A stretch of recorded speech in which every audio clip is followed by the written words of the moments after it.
पुढची बातमी मराठा आंदोलक मनोज जरांगे यांच्या संदर्भातली मराठा आरक्षण उपसमिती बरखास्त करा अशी थेट मागणी मनोज जरांगे पाटील यांनी केली। उपसमितीच्या अध्यक्षपदावरून विखे पाटील नाव करतील असं वाटत होतं, मात्र त्यांनी नाव घालवलं असा थेट हल्लाबोल जरांगे पाटील यांनी चढवला।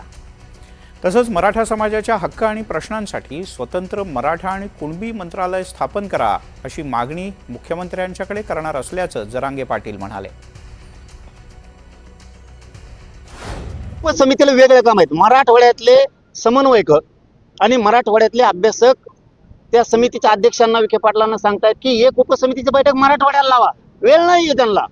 मात्र उपद्रव करणाऱ्या विदूषक बुद्धीच्या लोकांना विशेष निमंत्रण देऊन मंत्रालयात बोलवलं जातं आणि त्यांच्या बंगल्यात बसवलं जातं। याच्यासाठी त्यांना वेळ आहे, म्हणून ते बरखास्त होणं गरजेचं आहे। कारण आम्हाला वाटलं होतं विखे पाटील साहेब नाव कमवतील, पण मला नाही वाटत की ते नाव कमवतील म्हणून।